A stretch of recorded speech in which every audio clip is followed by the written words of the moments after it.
ബഹുമാനപ്പെട്ട ഗുരുജനങ്ങൾക്കും പ്രിയപ്പെട്ടവർക്കും എല്ലാവർക്കും എൻ്റെ വിനീതമായ നമസ്കാരം. വളരെ സന്തോഷത്തോടെ അഭിമാനത്തോടെയാണ് ഞാൻ നിൽക്കുന്നത്. എൻ്റെ കരിയറിൽ ഒരുപാട് ടേണിംഗ് പോയിന്റ്സ് ഉണ്ടായിട്ടുണ്ട്. ആദ്യത്തെ ചിത്രം ഡെബ്യൂ ഫിലിം എന്ന് പറയുന്നത് മൈലിയെ കൊട്ടിച്ചാട്ട്. അതിനുശേഷം രണ്ടാമത്തെ ചിത്രം എന്ന് പറയുന്നത് 3 നായകന്മാരിൽ ഒരാളായി പ്രിയദർശൻ എന്നെ കാസ്റ്റ് ചെയ്തു.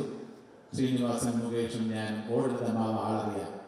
അങ്ങനെ ഒരുപാട് ടേണിംഗ് പോയിന്റ്സ് എൻ്റെ ജീവിതത്തിൽ ഉണ്ടായിട്ടുണ്ട്. ഇൻ ഹരിഹർ നഗർ ഒരു വലിയ ടേണിംഗ് പോയിന്റ് ആയിരുന്നു. അതിലാപ്പുക്കുട്ടൻ എന്ന് പറയുന്ന കഥാപാത്രം, അതേപോലെ സ്ഥലത്തെ പ്രധാന പയ്യൻസ്, അങ്ങനെ ഒരുപാട് കഥാപാത്രങ്ങൾ ടേണിംഗ് പോയിന്റ്സ് ഉണ്ട്. പക്ഷേ ഒരു നെഗറ്റീവ് റോളിലെ ഏറ്റവും വലിയ ടേണിംഗ് പോയിന്റ് എന്ന് പറയുന്നത് മാർക്കോയിലെ ടോണി ഐസക്കാണ്.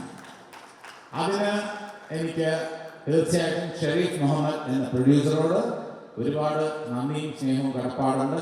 ഹനീഫ് അദേനി എന്ന സംവിധായകനോട് വളരെ കോൺഫിഡൻ്റ് ആയിട്ട് എന്നെ കാസ്റ്റ് ചെയ്ത് എന്നോട് ആദ്യം കഥ പറഞ്ഞപ്പോൾ ഞാൻ ചോദിച്ചു, ഞാനിത് ചെയ്താൽ ശരിയാവുമെന്ന് ഹനീഫിന് തോന്നുന്നുണ്ടോ? തീർച്ചയായിട്ടും ശരിയാവും ജഗദീഷ് ചേട്ടാ എന്ന് പറഞ്ഞ ആ കോൺഫിഡൻസ് അത് തന്നെയാണ് ഈ തരത്തിൽ ഇത്ര വിജയകരമായി ഈ റോള് അവതരിപ്പിക്കാൻ എനിക്ക് കഴിഞ്ഞത്.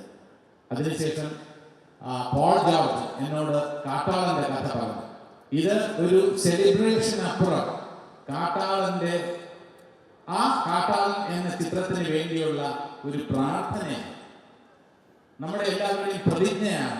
പ്രേക്ഷകരെ ആത്മാർത്ഥതയോടെ പ്രതിബദ്ധതയോടെ രസിപ്പിക്കും എന്ന പ്രതിജ്ഞയാണ് ഈ ചടങ്ങ് എന്നാണ് ഞാൻ വിശ്വസിക്കുന്നത്. ഒരു സെലിബ്രേഷൻ അല്ല ഇത്. നമ്മളെല്ലാവരും എന്റർടൈൻമെന്റ് എന്ന് പറയുമ്പോൾ അത് അത്രയും സീരിയസ് ആയിട്ടുള്ള ഒരു പ്രോഡക്റ്റ്. ഓരോ പ്രോഡക്റ്റും അതിന്റെ സീരിയസ്നെസ്സോടുകൂടി പ്രേക്ഷകർ അവൻ കാശ് മുടക്കി കാണുമ്പോൾ അതിന്റെ ഓരോ എലിമെന്റിനും അതിൻ്റെതായിട്ടുള്ള സിൻസിയറിറ്റി ടെക്നീഷ്യൻസിന്റെ ഭാഗത്തു നിന്നും ആർട്ടിസ്റ്റുകളുടെ ഭാഗത്തു നിന്നും പ്രൊഡ്യൂസറുടെ ഭാഗത്തു നിന്നും എല്ലാം തന്നെ ആ ബേസിക് സിൻസിയറിറ്റി ഉണ്ടെങ്കിൽ മാത്രമേ ഒരു പ്രോജക്റ്റ് വിജയിക്കൂ. ആ സിൻസിയറിറ്റി, ആ ഹാർഡ് വർക്ക് ഏറ്റവും പെട്ടെന്ന് അത് മനസ്സിലാക്കാൻ കഴിയുന്ന പ്രേക്ഷകരാണ് നമുക്കുള്ളത് എന്ന കാര്യത്തിൽ നമുക്ക് അഭിമാനിക്കാം. ഇനി പേഴ്സണലായിട്ട് ഒരു കാര്യം കൂടി പറയാം.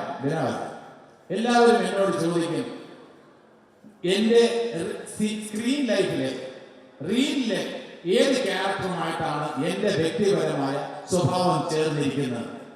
ചിലർ പറയും ഞാൻ ഹരിഹർ നഗറിലെ അപ്പുക്കുട്ടനെ പോലെയാണ്, ഇന്നസെന്റ് ആയിട്ടുള്ള മണ്ടത്തരമുള്ള ആളാണ്. ചിലർ പറയും അല്ല, മാർക്കോയിലെ ടോണി ഐസക്കിനെ പോലെയാണ്, അയാൾ ഷ്രൂഡാണ്, വളരെ ക്രൂവലാണ് എന്ന് വിശ്വസിക്കുന്നവരുമുണ്ട്. എന്നാൽ ഇന്ന് ഞാനൊരു രഹസ്യം പോളിന്റെ അനുവാദത്തോടെ ഞാൻ ഇവിടെ പറയുകയാണ്. കാട്ടാളനിലെ അലിയെ പോലെയായിരിക്കും ഞാൻ, അല്ലെങ്കിൽ അലിയെ പോലെയാണ് ഞാൻ. അത്രമാത്രം ഞാൻ പറയാം. സിറ്റുവേഷൻ അനുസരിച്ച് റിയാക്ട് ചെയ്യുന്ന ഒരു വ്യക്തിയാണ് ഞാൻ. ഞാൻ സോഫ്റ്റ് ആണ്, ഞാൻ ഹാർഷാണ്, ഞാൻ സ്ട്രോങ് ആണ്, ഞാൻ സെന്റിമെന്റലാണ്, ഞാൻ ഇമോഷണലാണ്. ആവശ്യം വന്നാൽ 2 അടി അടിക്കാൻ തയ്യാറുള്ളവനാണ്.